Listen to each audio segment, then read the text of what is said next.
আসসালামু আলাইকুম, সবাই কেমন আছেন? কি খবর? হ্যালো গাইস, আজকে একটা নয়া ভিডিও নিয়ে এসেছি।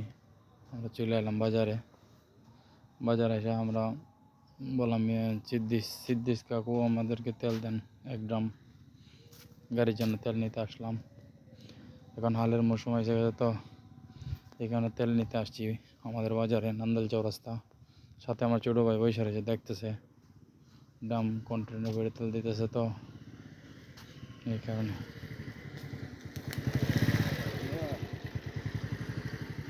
বৈশা রয়েছি। এখন আমরা গাড়িতে চলে যেতেছি আমাদের বাড়িতে। সবাই ইনশাল্লাহ দোয়া করবেন, ঠিক আছে? আমাদের যাতে হাল চাষ ভালো করে হয় এবং আমাদের সাথে থাকেন সবাই। আমাদেরকে নয়া ভিডিও বানিয়ে একটু সাপোর্ট করেন ভাই। অনেক ভিডিও বানাতে পারি না, অনেকে আমাদের একটু হেল্প করেন। সালাম আলাইকুম।